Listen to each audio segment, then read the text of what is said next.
Good morning, early morning post. Today's day 93. Just getting done with the deliveries this morning and wanted to get this in right away because it is going to be out of the box.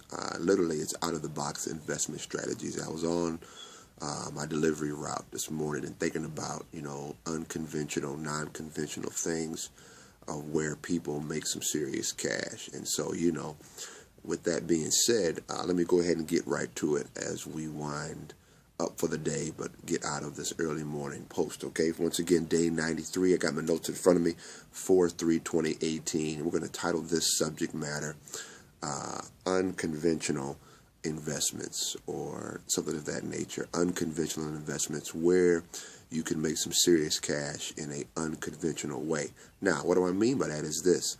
As anything else, become a student. All right, and don't jump off into these without becoming a student. But as you'll see, I have one beautiful example, particularly in an area that I don't like, and I'll get to that as well. All right, and another tip is, obviously, do not look at these things from an emotional connection, okay?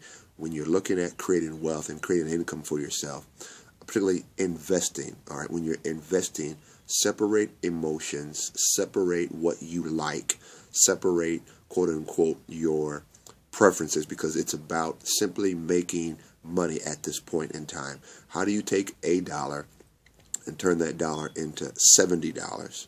Turn that dollar into $7, turn that dollar into $12, okay?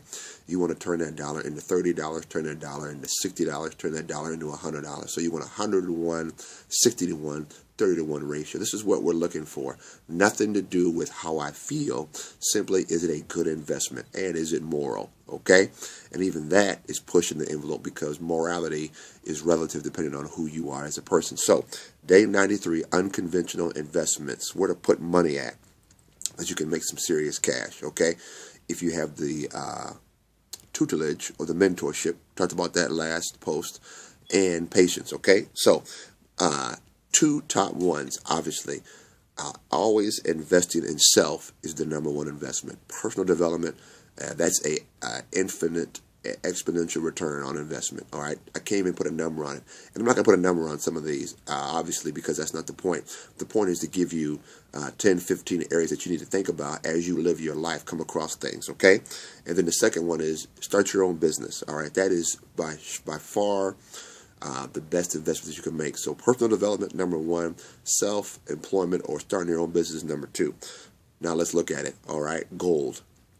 All right, and I'm not a fan of buying gold stocks. Go out to the coin store, go buy gold, physical, go get it, own it. Okay, you don't want to start owning stuff in a digital, if you will, world, okay, because people can steal from you, all right, and they still can steal from you in the physical world. And don't broadcast you have a bunch of gold bullion at the house, all right. Go buy the gold, all right. Stamps, unconventional way. All right, people make hundreds of thousands of dollars on stamps every year. Here's one, rare books.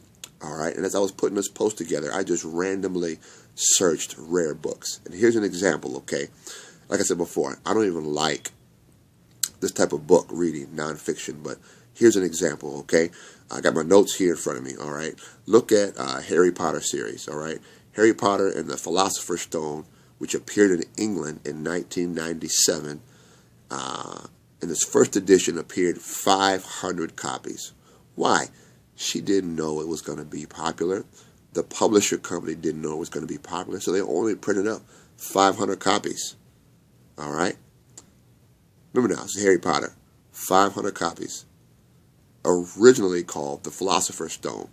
All right? Next year, it was published in the United States as Harry Potter and the Sorcerer's Stone. Another small print, okay?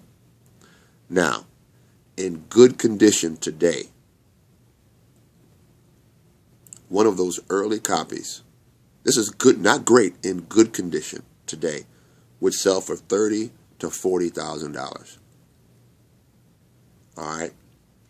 That's something that you come across at a garage sale that nobody has any idea that is worth that much money, and it's in their kids' hamper, it's in their kids' toy chest, as a book that somebody bought and it's sitting someplace and no one even knows it's worth $30,000 to $40,000. Okay, prime example. All right, so look for the gems even as you live through life. All right, silver is another big one.